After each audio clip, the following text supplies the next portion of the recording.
we are going to talk about movement and breath, peak tension, finding our ranges of motion. Why are we going to do this? So that we stay out of pain, we train for where we are that day. This also very much helps prevent injuries. Because we're going to use the breath. Don't ask me how this works. I have no idea, but it's incredible.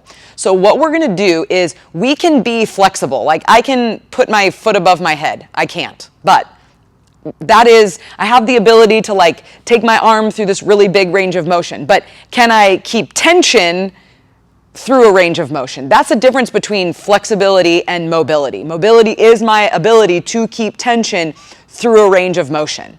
Can I keep tension in a hard conversation? Can I keep tension in risk and in my dreams? And can I keep tension when things get hard? That is a practice that we can use movement for in order to, again, take out into life.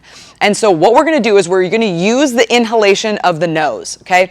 So for all of your movements, there is going to be a range of motion. Now, your range of motion based on the state of your nervous system for that day, based on your energy, based on how you slept, your range of motion may change day to day because your system is changing day to day, moment to moment. So you're not just checking your range of motion in a squat on a Monday and then you're not doing it until 3 Mondays from then. You're using that range of motion for that day for those movements, okay? And so we're gonna use the nose and we're gonna use the reality of the inhale. We're not gonna try to make our inhale what we think we want it to be or what it should be, okay?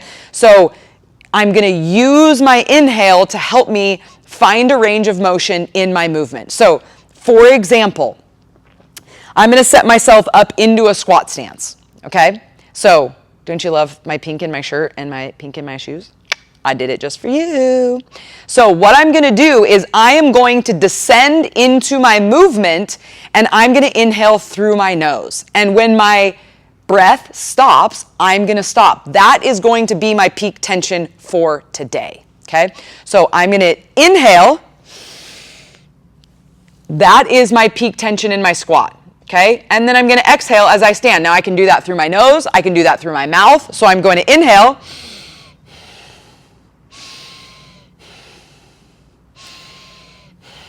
Now, if my load gets heavier, my squat destination doesn't change because the weight was harder. I still have to go there because that's my peak tension for that day. That doesn't change, but I can find that place where when I'm here, my body is at peak tension. Can I go down here? Totally. But what's going to happen is you noticed my shoulders rose up, my back rounded, I dove into my knees, and I don't have a lot of tension here. Can I get out of here? Yes, but I'm going to have to displace tension in order to get tension back, and I'm going to need to do something maybe a little bit awkward to get out of there. Okay, so that's not bad, but over time, this is probably going to create some injuries. It's going to create a displacement of tension, and we might start finding pain. You might start having some muscles that start screaming, and you're like, I don't understand why you're so mad.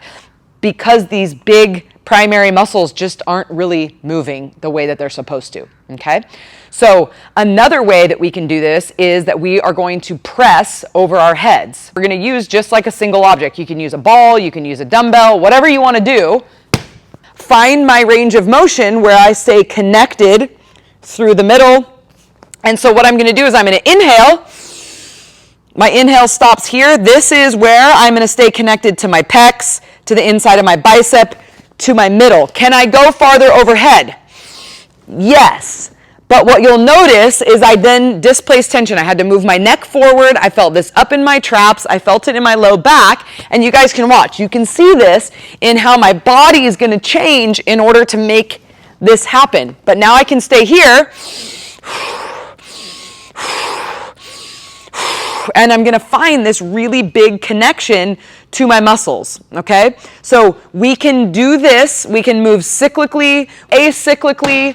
We can test these ranges to find where we're going to go. Now, as the weight gets heavier, like I said, you don't have to do